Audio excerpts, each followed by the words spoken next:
السلام علیکم ورحمۃ اللہ وبرکاتہ۔ کیسے ہیں آپ سب بیٹا؟ 3 کلاس، امید کرتی ہوں آپ سب خیریت سے ہوں گے۔ آج 21 ستمبر 2020 بروز سوموار ہے۔ ہماری قائد اعظم ہمارے قائد محمد علی جناح اس کی ریڈنگ ہماری مکمل ہو گئی ہے۔ آج ہم نے اس کے الفاظ معنی پڑھنے ہیں۔ آپ کی بک پر ہی اگلے پیج پر الفاظ معنی ہیں۔ یہ الفاظ معنی ہی صرف آج ہم نے کرنے ہیں۔ آپ نے انہیں الفاظ معنی کو اچھے طریقے سے یاد کرنا ہے اور اسی کی رف پہ آپ نے پریکٹس کرنی ہے۔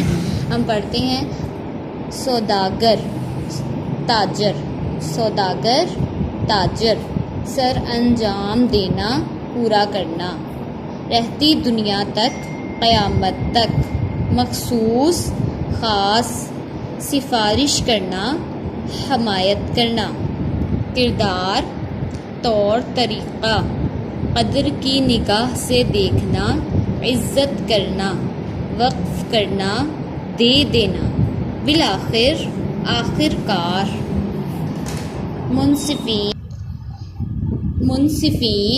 منصف کی جمع انصاف کرنے والا، نامانوس، اجنبی، عادی ہونا، عادت ہو جانا، رہن سہن، زندگی گزارنے کے طریقے، اطوار، طور کی جمع طریقہ، خوشامد، بلا وجہ تعریف کرنا، حصول، حاصل کرنا، دلیرانہ، بہادری سے، معجزہ، کرشمہ، انوکھی بات۔ ٹھیک ہے، آپ نے ان الفاظ کو یاد کرنا ہے۔ یاد کر کے رف پہ آپ نے اس کو زبانی آپ نے کوشش کرنا ہے کہ زبانی یاد کر کے آپ اس کی رف پہ پریکٹس کریں۔ پکچر بنا کر آپ نے مجھے جی سوٹ پر بھیجنی ہے۔ کسی بھی طرح کی پریشانی ہو، کوئی چیز سمجھ میں نہ آئے تو وہ پوچھ لیجیے گا۔ السلام علیکم ورحمۃ اللہ وبرکاتہ۔